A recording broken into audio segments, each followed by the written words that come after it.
A couple weeks later, I got a call from Bill Marriott, obviously, who is president of the company, uh, to come visit him and what have you, and which I did. And he was sort of sitting like this, with a table, and he had a copy of my talk there, because I had left a copy with the gentleman that the vice president of industrial relations. And he said that he had read it a couple of times, and he said, "You don't think much of our company, do you?" And I said, "Well, I think you make a great mighty mole and an orange freeze." And he said, "Well, I did like that mighty mole. You've had them, I think you make I it." don't think that's what he was looking for. No, I knew he was. That wasn't what he was looking for. Yeah. He said, and I said, but other than that, Mr. Marriott. So he was interesting. His comment was like, "Why don't you come join us and help do something about it?" Which I thought was, in retrospect, that was a very daring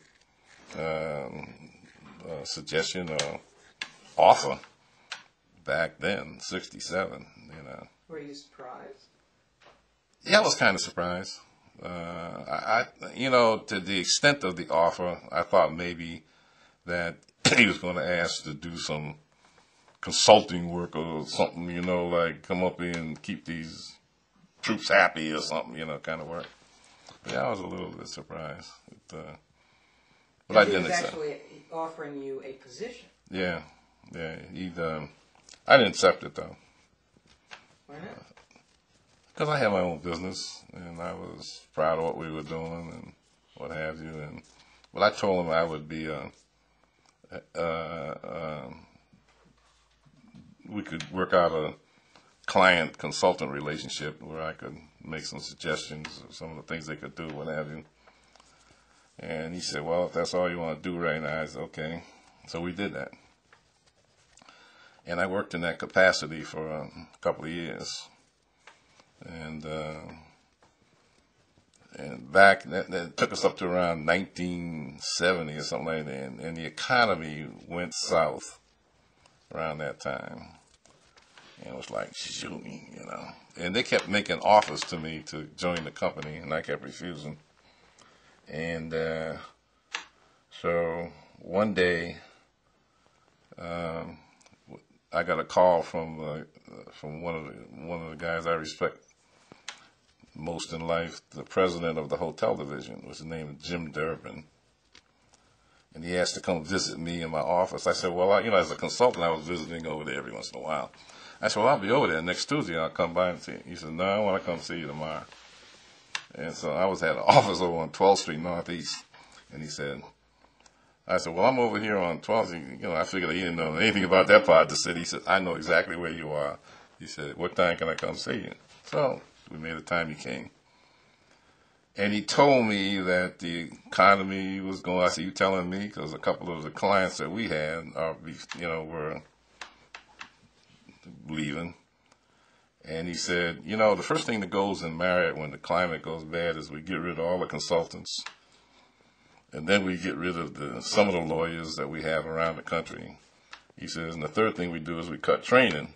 He said, "We're about to go through phase one, get rid of the consultants." He says, "Now they've been offering you a job." He says, "How come you don't take the job?" And I said, "Because they're not offering enough money." And he said, and then the guy wanted to make me an assistant vice president. And I asked him, "Well, how many assistant vice presidents do you have in the company?" He said, "Oh, you're going to be the first one." And I said, "Oh, no, thank you." so, Why not? Again, why not? No, because I didn't want to establish a precedent of black becoming an assistant vice president when all they had was vice presidents. I said, "I'll take it, you vice president or nothing, or forget it." I thought that was a slap, really, at my race, to say, "Oh, we're going to make you an assistant vice president."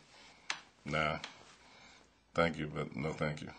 So then he says, "Suppose it's the president." I said, "Well," I said, "Well, he's not offering enough money." And he laughed.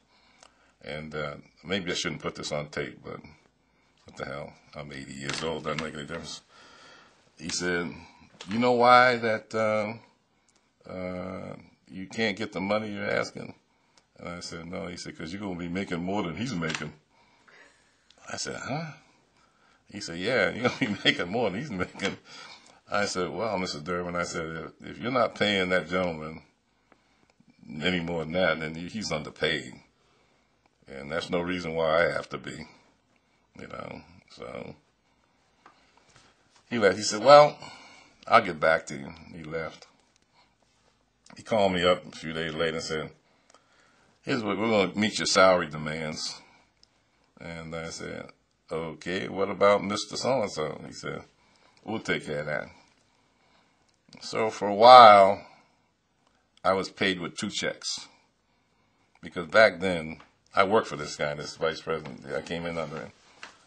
And they passed out checks by hand in the early days. So in the early days, he would pass me my check.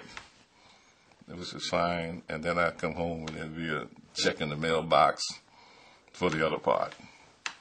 So you were getting 2 different paychecks? Yeah. And the first one was just enough so that it was under the salary Right. of the vice president Of industrial relations. Right. Who did not want to work for a black man or with a black man who was earning more than he was. Well, he wasn't offering it anyhow. He wasn't meeting my requests, and they did. I guess they felt like they weren't going to, have me earn more than him. So I got a blue check and a red check.